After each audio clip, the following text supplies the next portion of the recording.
Hello everyone, আজকে আবারও একটা পার্সেল আনবক্সিং ভিডিও নিয়ে চলে এসেছি। তো আজকের পার্সেলে কি কি আছে সেটা দেখতে হলে তোমাদেরকে অবশ্যই পুরো ভিডিওটা দেখতে হবে। যেহেতু আমি জুয়েলারি মেকিং করি এবং সেলও করি আর টিউটোরিয়াল ভিডিও দিই, যার কারণে আমার অনেক কিছুই লাগে। আর এইসব ভিডিও এবং সেল আমি কিন্তু আমার সেকেন্ড পেজ ঈশা আর্ট গ্যালারিতে করি। তোমরা চাইলে পেজটাকে ফলো দিয়ে রাখতে পারো।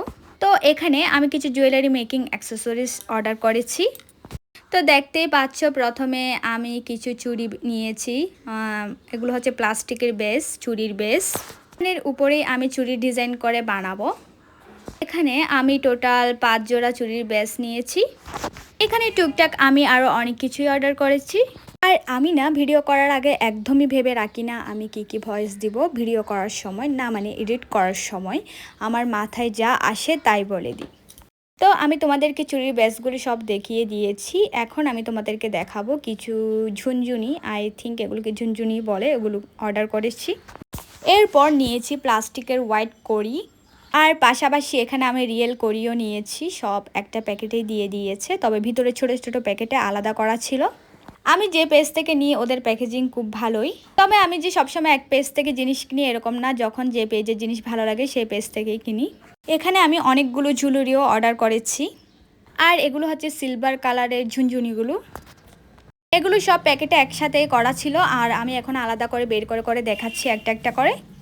আমি অনলাইন থেকে প্রায় অনেক জিনিসে অর্ডার করি, আর আনবক্সিং ভিডিওগুলো আমার তোমাদের সাথে শেয়ার করতে কিন্তু অনেক ভালো লাগে।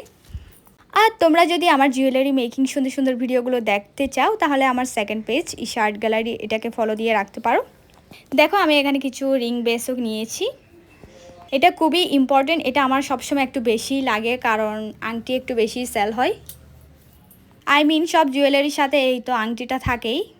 এরপর 10 জোড়া ইয়ারিং হুকও নিয়ে নিয়েছি। ইয়ারিং হুকগুলো আমার একটু তাড়াতাড়ি শেষ হয়ে যায়। টার্সেল আমি কখনো কিনি না, টার্সেল আমি নিজেই মেকিং করি।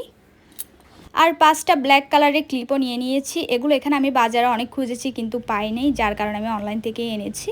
আর আমি ভাবছি এগুলো দিয়ে কিছু বো ক্লিপ ডিজাইন করব। এরপর আমি কিছু কুন্দনও নিয়ে নিয়েছি। এরপর আমি আরও নিয়েছি কিছু কালারিং বিটস। এগুলোকে কি বলে আমি ঠিক জানি না, তাও আমি বলছি এগুলোকে কালারিং বিটসে বলে মনে হয়। এগুলো হচ্ছে পুঁতি, তবে এটা হাফ ভাঙা। এরপর গয়নায় ডিজাইন করার জন্য আমি 6টা কয়েন নিয়েছি, আর এগুলোর প্রাইস একটু বেশি, যার কারণে আমি শুধু 6টাই নিয়েছি।